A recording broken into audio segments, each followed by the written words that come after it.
Hey, welcome to another episode of the Get More Students podcast. I'm your co-host, Alex Asher, and I'm joined by Herbert Gitzer. Today, we're focused on how to market to B2B. This is really focusing on the corporate language market. And Herbert and I are talking about this topic because we've seen organizations struggle with this very problem, how to successfully market and sell to B2B, because it really is so different to B2C.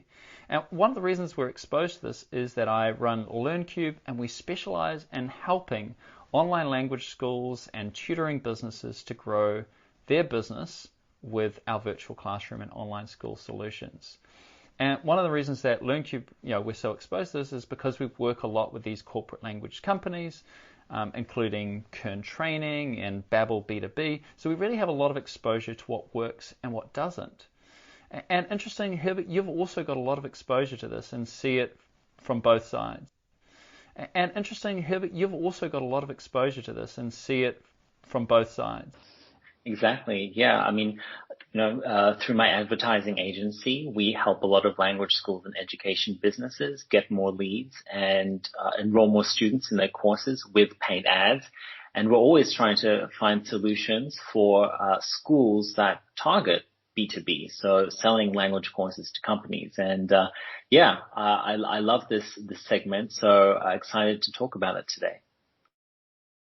That's how I feel about it too. But let's start off with the first idea, right? Let's make sure that we've got the right people listening in the room here. So let's differentiate between B2C and B2B. So tell me your kind of quick definition, Herbert. Right. B2C is basically selling directly to the student who is going to take the language course or take tutoring lessons. And B2B is selling those services to a company. Usually it is the HR department or maybe the learning and development department that organizes these trainings for their employees.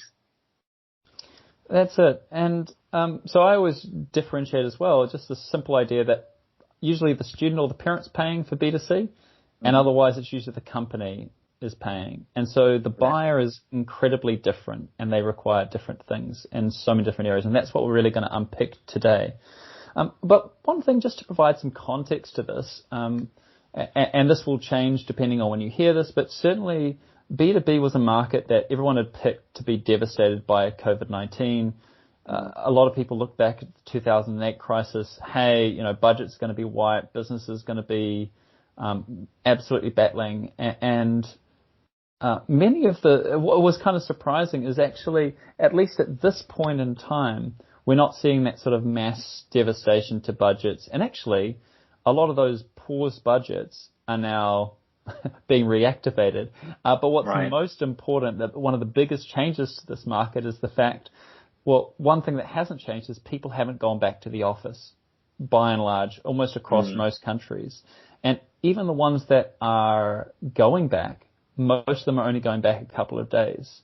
That has huge repercussions to corporate language training because the idea of going into an office, for one, may be unwelcome, and two, may be massively disrupted by when different employees are actually in, right? If they're not, when you're not too sure if the student's going to be in the office or not, it's very hard to arrange an appointment with, particularly groups, to be there. And that's where online language training can make a big difference. And it's an area that Herbert and I really hopefully have some valuable information for you on. But one of the things that I think is clear is that this is an opportunity for now, for the future. It's an opportunity for small business. It's an opportunity for large businesses, but it does depend on how you want to target it. And again, we're going to give you some great tips, hopefully, and some guidance on how to look at that. So let's look at this first kind of part of the process. We're going to focus particularly in this section on how does B2B impact how you market and how you attract people to your service or your company. And that buyer is typically an HR person but maybe it's not the entire buyer, but that person, there's in the end, there's going to be a decision maker. And if it's a smaller business, sure, it might be the CEO or somebody in the executive table, anyone that has the ability to have a budget that they can get signed off. But for a larger business, and the larger you go, the more likely it's going to have to ticked off by HR as part of their almost compliance as part of their business or their culture of their business to ensure that employees are progressing in their skills that they need for their roles.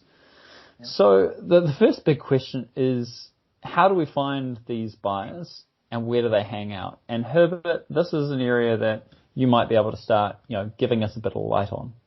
Sure. I mean, yeah, you want to know where these HR managers and training and development managers are hanging out, mostly online now, but also in person, so you can connect with them. And a really great platform is, of course, LinkedIn. I mean, LinkedIn really was made for recruiting in mind, for job finding.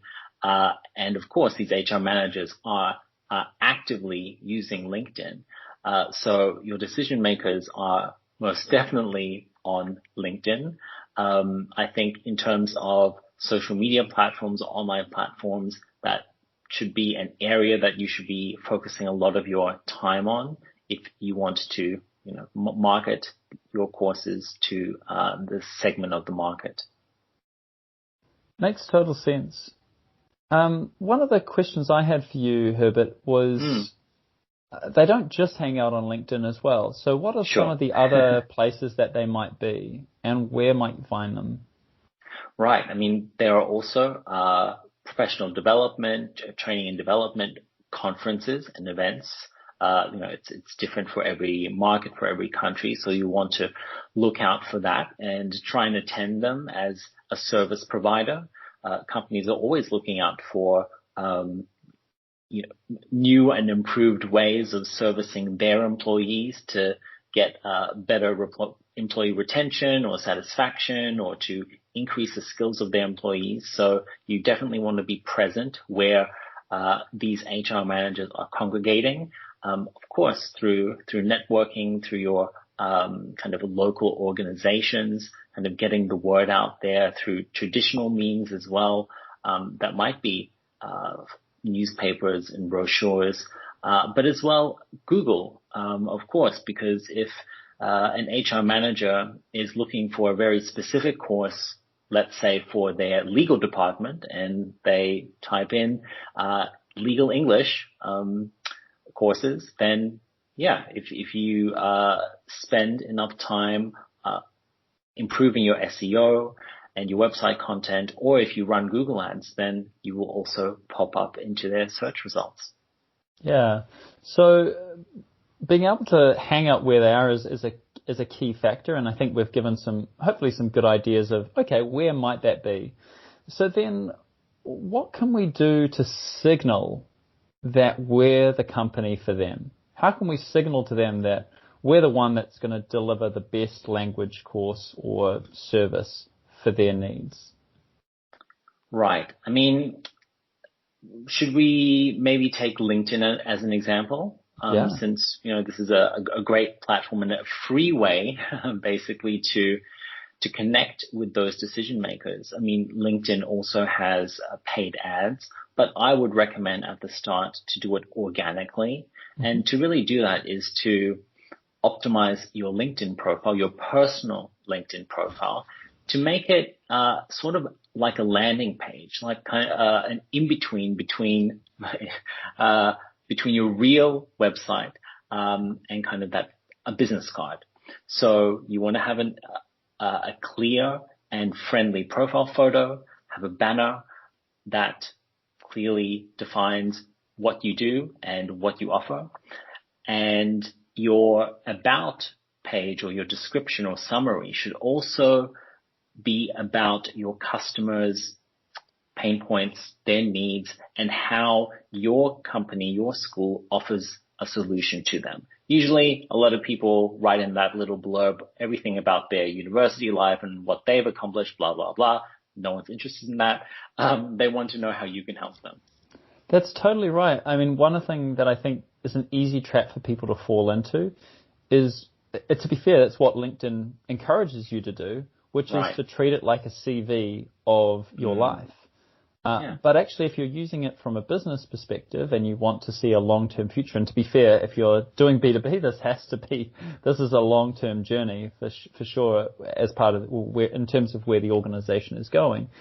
But yeah, you need to change from being this is my CV to being this is the experience that is relevant to you, looking at my profile and going, hey, am I the right kind of fit for the needs of the organization? And you want that to be a massive, like, absolutely yes, this person would totally get me. Look at all these interesting things that they're doing. Look at all of this fantastic glimpses of their information. I haven't had to go to their website at all. It's all on their LinkedIn page.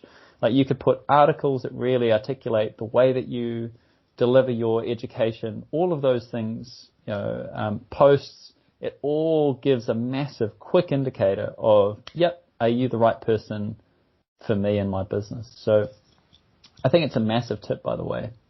Absolutely. And especially in this segment of the market, you really need to build trust as quickly as possible. And by posting often, regularly, about topics that are related to these decision makers, employees, maybe the problems that they have in terms of acquiring a language, or how that affects productivity at the company. Whatever that is, you should be writing about that and making yourself basically the authority figure or expert in the B2B space.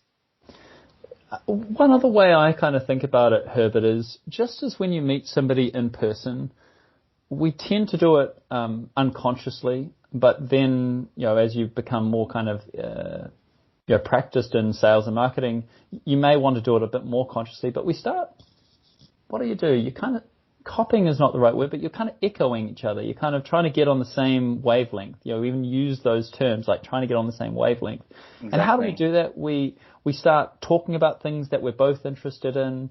We start talking in the same language. For example, Herbert, if you were very formal, I would try and match that formality. Or you might notice my informality and change yours, but eventually we'd find an equilibrium.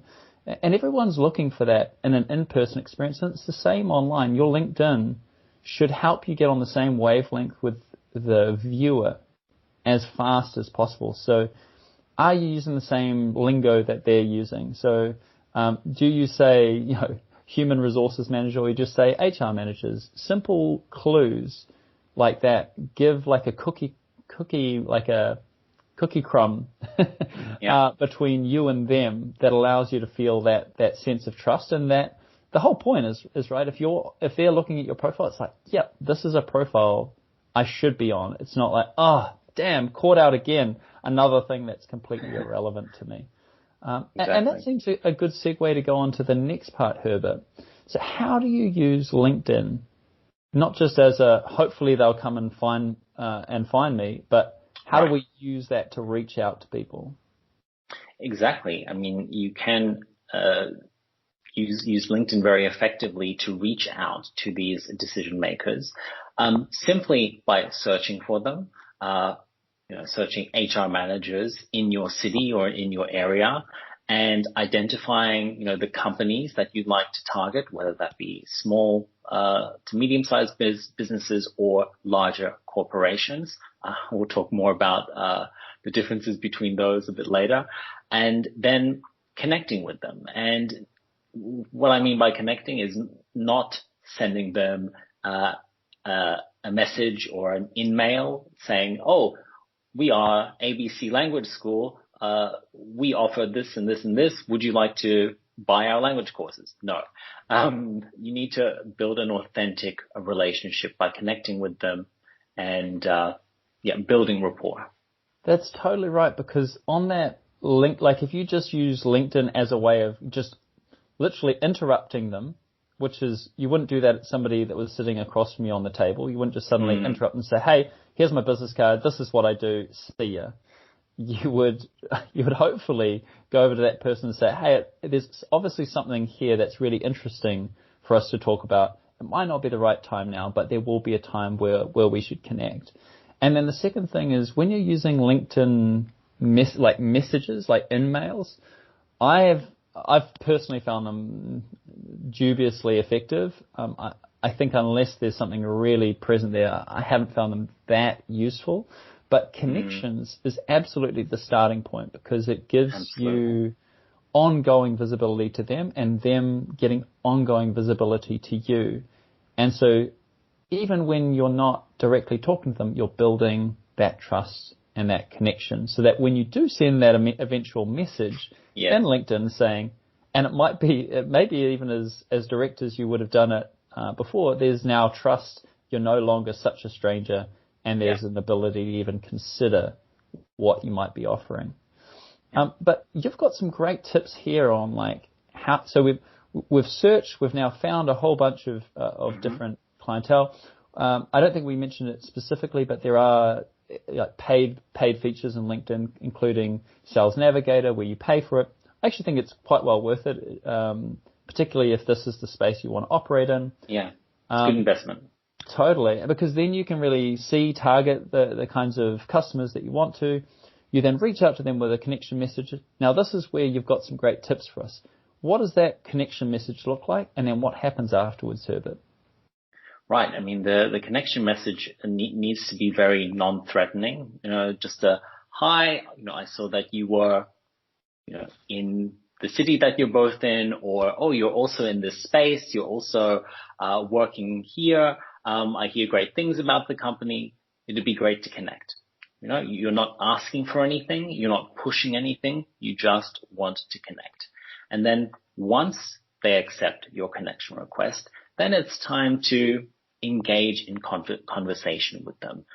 Usually asking a question is a very good way to spark up a conversation. I saw that, ABC company is doing this, is in this industry. I was wondering, are your employees faced with any challenges when speaking in English, German, Spanish, whatever that is? And so it's still non-threatening, but you are qualifying them and extracting some information from them so you can continue that conversation. Do you have any good examples of kind of hook questions that are both effective and authentic? Yeah, definitely. So do you have any examples of that, Herb? Right. So I'm trying to think of some other examples. I mean, usually it would have to be about the training of their employees, what kind of pain points their employees have in terms of productivity, or are they struggling with something? Again, we're not trying to sell in the first message. Yeah. We're extracting information that will allow us to, in further messages, offer them something that they would be interested in. Hey, one question that I have used before, and I think it could be relevant too, is also with those events and those conferences. It's just a simple one like, hey, are you going to this conference? It'd be great to meet. Yeah. Because it gives you a venue. And the great thing about it is this. They're either going to it, fantastic, in which case maybe you can meet in person or online. Or if they're not, they might even tell you as well, oh, no, I'm not going. Brilliant. Finally, you've got like a two-way dialogue, and then you can continue that conversation. It's just one example of like, how can you create curiosity and some kind of interchange between you?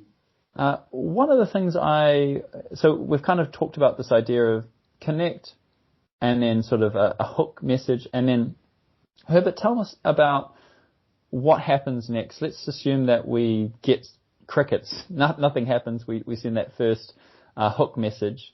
What's your next sort of advice on either timing or messages that sort of happen beyond that? Right. I mean, just because they don't respond to the first message doesn't mean you've lost them. You should definitely follow up. Be persistent, but don't be spammy or annoying. Yeah. Space out your messages. People are busy. They might not have even got your first message. So, space a few messages out over several weeks. Again, making them hyper personalized, looking through their profile, making sure you're pointing to things that are in their profile, commonalities. You just want to make them super personalized and non-threatening. I really love that point. One of the kind of essence of this as well is that this is, when you're talking B2B, you are really at that stage of talking almost this idea of account-based marketing. So that means that you have a bunch of targeted accounts that you're looking for, and you almost have a strategy for each one of those, or at least a process.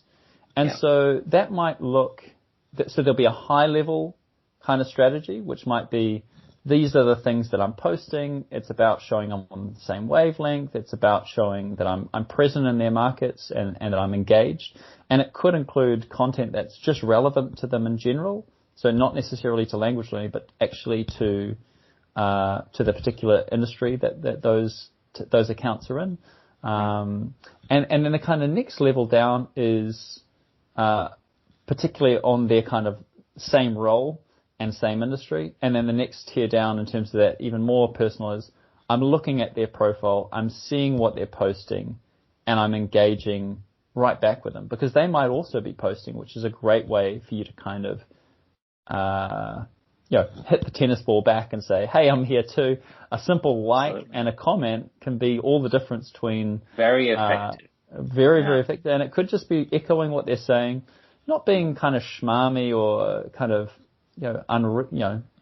unrealistic or spammy, inauthentic, and salesy, but in a way that is like I'm also here and I'm listening to you too, and that gives that sense of reciprocity.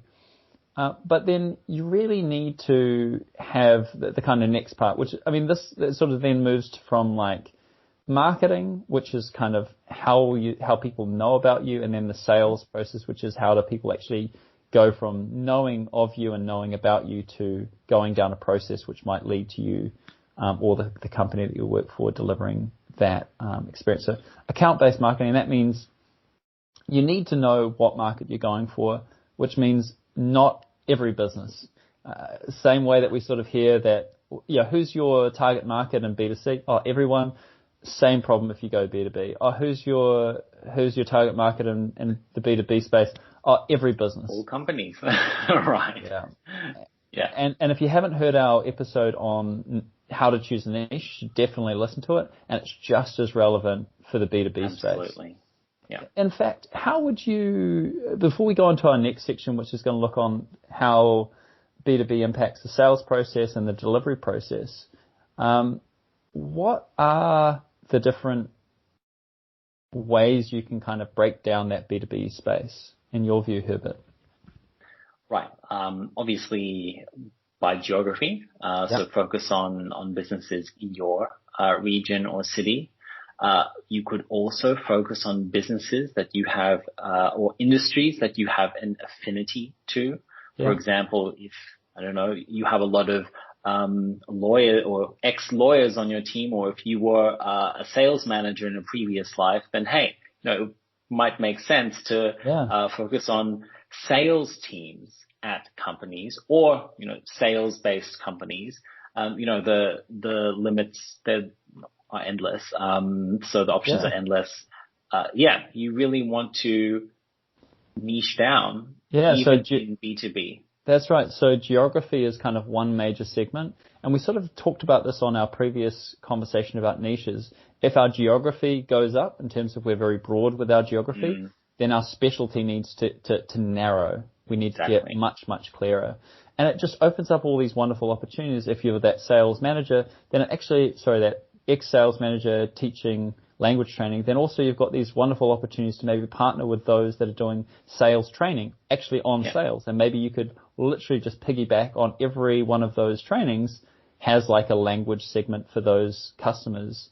Because maybe that salesperson, they're very, that sales training manager is very good at getting into these companies, and then you just piggyback on those, and then you're a known entity and no longer this unknown. So some really great opportunities. So with that in mind, let's talk about what that sales process looks like when you're focused on B2B and how it impacts the way we market. But, marketing and sales can work very closely in this B2B market. So tell me about that, Herbert. Right. I mean, it's a different beast, B2B than B2C. The lead times, the sales cycles in B2B are long. Yeah. They can be anywhere from a month, 2 months to years, from first contact to that customer actually starting a course. So you've got to keep that in mind. If you're looking for a quick win, then it's probably not on it. But that affects a lot of things as well. That's right. So we've got sales cycle is going to be much longer. And so you need to have different expectations about, how long things are going to take and marketing spend. You're going to need to think about budgets, of course. Obviously, big companies may not actually have a bigger budget necessarily per employee as such, but very different the way that you're going to have to approach that person. But there's some key things that are really important to remember is that your image and brand is going to have to echo fairly closely to the organization that you're wanting to go for. So if your brand is like super casual and actually has lots of kids and it's very family oriented, even though it's sort of B2B, it's not going to gel with somebody that's like highly corporate. You might need to go for the small to medium sized business rather than those large businesses. Yeah. And actually the size of the business can have one of the biggest impacts on the B2B sale and delivery process because it massively magnifies a number of areas. One is your lead time. 2 is the level of security and compliance. And 3 is probably also reporting. And there may be some other areas there. I'm just wondering if you've got anything else. So we've got lead time, security, which also could mean firewalls is going to be a much bigger thing typically with a larger organization. Well, did you have anything else in mind, Herbert? Yeah, I mean, obviously communication and the structure, these larger companies assume that you have, a CRM and like an LMS and et cetera, et cetera. So, the bigger you go, the more developed your systems need to be. So it might be, in the first instance, if you're starting, good to target small to medium-sized businesses that can make a quick decision, and then at least you can get started and then grow from there. Yeah, I think that's a really important tip is to know which part of the market you're going for, what size of company, what are the buyers. So again, the smaller you go, the more likely you're going to be needing the decision makers likely to be the CEO or the general manager. They may not even have an HR manager at all. It's only once you get to a certain scale that you're talking to an HR manager. So all of these things should fit into your marketing matrix, and all your messaging, all your branding, everything needs to kind of hit that that home run each time. Any last comment for the listeners here today, Herbert, before we finish up? I mean, I love the B2B segment, so I'm all for it because I think once you've established these relationships, you've nurtured them, and you've signed on a few clients, then those relationships can last for years and turn over a lot more than just one single student. So there is a big time investment involved, but it pays off in the long run. Yeah, and on my side, my big tip would just be to really focus on whatever your niche is, because it means that it's much, much stronger and easier for other target customers to see why they would totally make sense to be working with you as well. If you've got a real pick and mix of different organizations with all sorts of different reasons to work with you, it makes it much harder for somebody to go, oh yeah, I can see the dots there. So thank you all for listening in here. Herbert and I always actually love these conversations, so thanks very much for making this a success, and also we have a bit of fun doing it at the same time. Please subscribe to the podcast. So this is the Get More Students podcast. Tell other people about it, because we would love this to be bigger than just a podcast, but maybe also a community that gathers momentum. So hit that subscribe button so that you hear an episode from us each week, and we'll have a lot more for you next time. Thanks again. Great.